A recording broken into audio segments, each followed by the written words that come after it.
क्या नेपाल की राजनीति में एक नया चेहरा भारत नेपाल रिश्तों की तस्वीर बदल सकता है? काठमांडू के मेयर और युवाओं के चहेते बालेंद्र शाह क्या वे प्रधानमंत्री बने तो भारत और नेपाल की दोस्ती में नई गर्माहट आएगी या फिर रिश्तों में और तनाव बढ़ेगा? नेपाल एक ऐसा देश जो भारत से रोटी बेटी का रिश्ता रखता है, लेकिन बीते कुछ सालों में इन रिश्तों पर बासीपन सा छा गया है। इस खाली जगह को भरने के लिए चीन ने अपने इंफ्रास्ट्रक्चर और निवेश के दम पर नेपाल के दरवाजे खटखटाने शुरू कर दिए। इसी बीच नेपाल में भड़के बड़े प्रदर्शन और पीएम केपी शर्मा ओली के अचानक इस्तीफे ने पूरे राजनीतिक माहौल को हिला दिया। अब सबकी नजरें टिकी है एक नए नाम पर, बालेंद्र शाह यानी बालेन शाह पर। सिविल इंजीनियर से रैपर और फिर निर्दलीय मेयर बने बालेन भ्रष्टाचार विरोधी छवि और जन भावनाओं की वजह से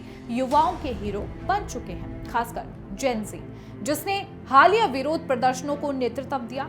अब बालेंद्र को अगले प्रधानमंत्री के रूप में देख रहा है, लेकिन सवाल यही है, अगर बालेंद्र सत्ता में आए तो भारत नेपाल रिश्ते किस दिशा में जाएंगे? इतिहास गवाह है कि 2015 में नया संविधान लागू होने के बाद मधेशी समुदाय की नाराजगी ने भारत नेपाल रिश्तों को झटका दिया।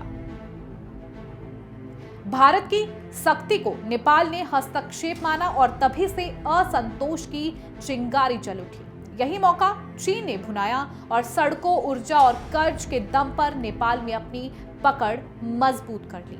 बालेंद्र शाह ने भी कई बार भारत पर तीखे बयान दिए हैं, चाहे ग्रेटर नेपाल नक्शा दफ्तर में लगाना हो या भारतीय फिल्मों पर पाबंदी की बात करना। उन्होंने साफ किया कि नेपाल की सांस्कृतिक पहचान से वे कोई समझौता नहीं करेंगे। हालांकि चीन पर भी उनका रुख पूरी तरह नरम नहीं रहा। उन्होंने कई बार चीनी निवेश पर सवाल उठाए और यहां तक कि गलत नक्शा जारी करने पर अपनी चीन यात्रा तक रद्द कर दी थी। यानी वे संतुलन साधने की कोशिश करते दिखते हैं। अब सबसे बड़ा सवाल यही है, क्या बालेंद्र शाह नेपाल की राजनीति का नया चेहरा बनकर भारत से रिश्तों को और मजबूत करेंगे या फिर संस्कृति और सीमा के मुद्दों पर पुरानी दूरियां फिर लौट आएंगी? नेपाल के गली कूचों से लेकर सत्ता के गलियारों तक आज हर किसी की जुबान पर बस एक नाम है, बालेंद्र शाह। अब देखना ये होगा कि उनका अगला कदम इतिहास लिखेगा या विवाद।